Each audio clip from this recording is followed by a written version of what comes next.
So welcome back everyone. Just finished my work day and was looking forward to bake all day long, and I finally have found some time. The boys are outside with their dad, and while I'm getting dinner ready, and I can actually hear the water boil right now, so I'm just going to throw in some pasta.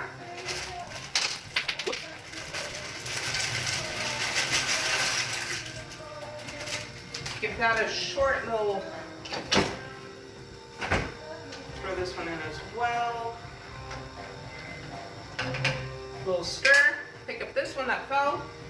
So, well, why did I want to bake muffins today? Because a friend of mine, she wrote me that she had made pineapple carrot muffins. And it totally reminded me of the brand carrot muffins that I used to love eating when I was younger. So I figured, good idea. I'm also going to bake that today. So I have all of my ingredients out already, and I guess we'll start. Take a little sip before we start. Why not, right? We'll start. So I'm gonna grab a big bowl and put all of my dry ingredients in here first. What I have here is it's oat flour, so trying to live a bit healthier. Not the white flour, so I'm really using the oat flour. It's I've read it's supposed to be better because your body actually has to work a bit harder to get all of the nutrients that are still in these little kernels. So I will put in about 2 cups of that. And then make sure when you make these, you don't want it to clump. Get this out here. They put it through one of these thingies. Not quite sure what they're called, but you'll see what happens. It's like I don't know, when you were little and you used to play in the sand box and you would, well, you guys get the picture. So just get the flour in there like that.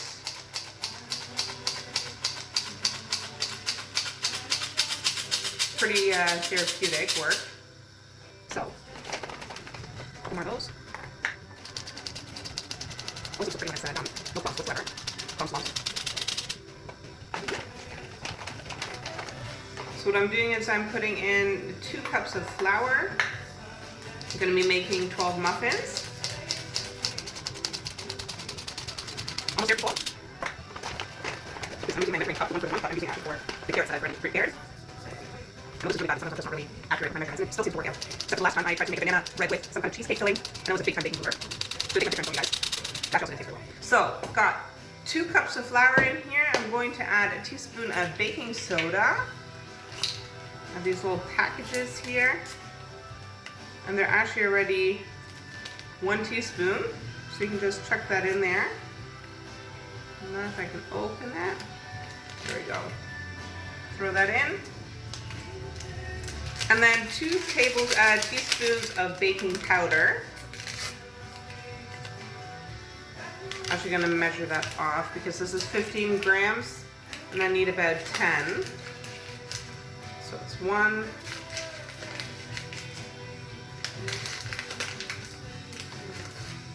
2, and I always save mine, so don't throw it away. Also going to give my pasta a quick stir. There we go, so that doesn't stick. Got in there my baking soda, baking powder, and my flour. So now I'm going to add some cinnamon. Let me see. Got it here somewhere. Guess sometimes it's like icy, lots of things are here it is. This is the Ceylon cinnamon that I was talking about the last time. Put about a teaspoon of that in there. So, nice. Then I am going to put in a pinch of salt. And honestly, pinch of salt, I just kind of give it a whirl like that, and that's good. Those are my dry ingredients. So now I'm going to add my wet ingredients. Get another bowl. And what we're going to do now is I'm going to put in about a cup of grated carrots. I already prepared some, but what I did was I actually bought some carrots. They're already peeled. Of course, you can always buy the unpeeled ones, probably cheaper, but this is a lot quicker. And then just because I need a little bit more, I'll show you. Just get out your grate and grate them. I swear it's also exercise. Really start to feel it in your arms. So what I said was about a cup of carrots. Put that in there. Then we're going to do a half a cup of maple syrup. It's also for the sweetness. Put that in there. I'm gonna do a cup of milk. I'm going to use my unsweetened almond milk again.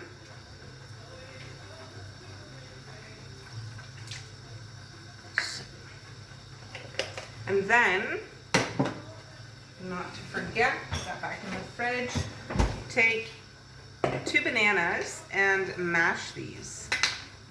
Just peel those. And make sure they're ripe. You want some sweetness in there, of course. I'm gonna throw that in there.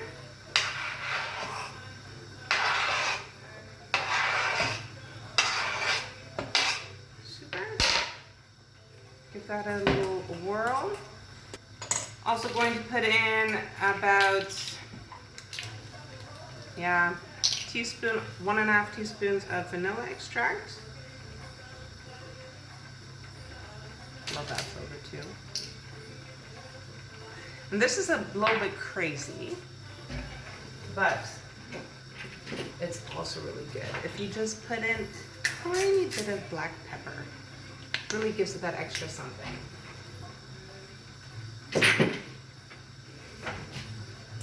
Stir that again. And then we're going to add about 6 tablespoons of nut butter. If I can open it. Oh my gosh. Make sure you mix it well with the nut butter, otherwise it really starts to clump. But you do have quite some chunks of banana in there still, so that's what I really like. You know, give it just a little bit more texture. Now I'm going to take my dry ingredients and my wet ingredients, and I'm just going to pour in my wet ingredients. And now basically what you want to do is you just want to fold the wet ingredients into the dry ingredients. Don't stir too much, just make sure that you do get it nicely folded in and that you don't have any powder, flour residue stuck to the bottom of the bowl. And what I like to add at the end is some chopped pecan nuts, or pecan nuts, not sure. Pecan, pecan, tomato, tomato, potato, potato. Just chop those up. If you're allergic to nuts or you just don't really like them, just keep them out. Stir this. So that's done. What I'm going to do now is I've already prepared my muffin tray and it's already preheated the oven. So basically what I'm going to do, I'm just going to fill in the batter and put the muffins in the oven. Wash my hands.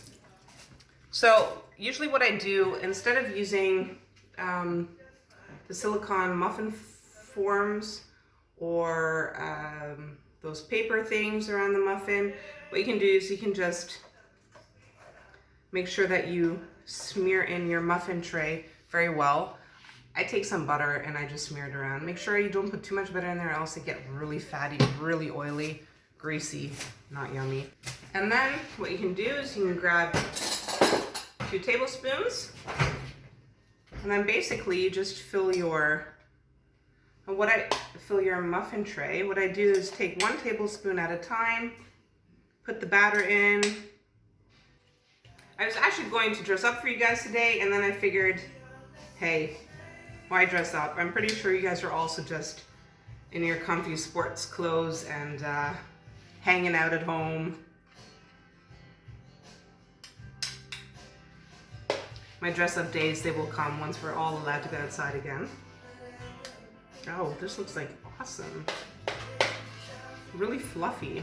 So just make sure you look to put your muffin mix into the tray evenly, and they're going to go into the oven at 375 degrees Fahrenheit, and that's about 176 degrees Celsius, which we use here in the Netherlands.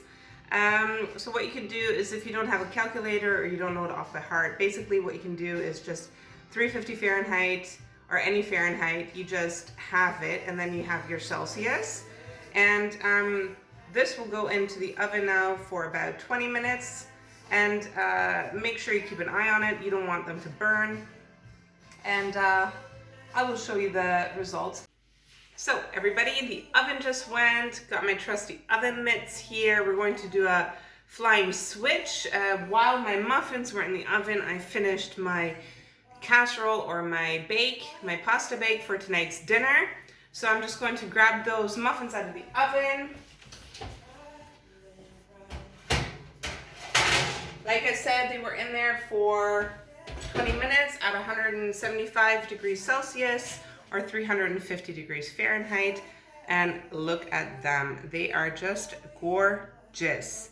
And I was actually going to ice them with some cream cheese icing, but I think I'm just going to leave them like this. So they definitely have to cool down before you start eating those. I'm going to put those on the side. And I'm going to grab my casserole. But first, I need to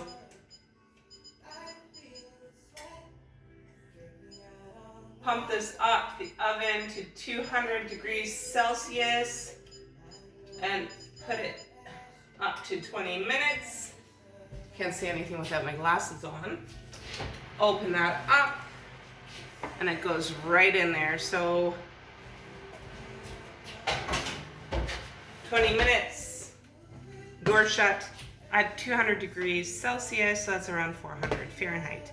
And basically within, let's see, if I have to calculate 20, yeah, let's say 30 minutes of actually actively making dinner and making your muffins, and then about 40 minutes of baking time, you've got yourself an awesome dinner tonight for the whole family. You can eat from that for like 2 days. Unless you have only boys at home. Well, I'm sure girls also eat a lot too. We're only boys at home, and my boys like love pasta, so it's probably gonna be gone tonight. And within that time period, you also have some nice snacks or a quick, easy breakfast, and it's healthy. So if you guys like what you see, subscribe below. I've got a couple of great things on my list that I'd love to share with you guys. Couple of top 5s that I want to share with you in the next few weeks, and I hope you enjoyed it, and leave a comment below. And you can also check out my Instagram page at Kendra Jans. So love to see you guys there, and I hope you enjoyed it. Have a good evening and eat yummy food.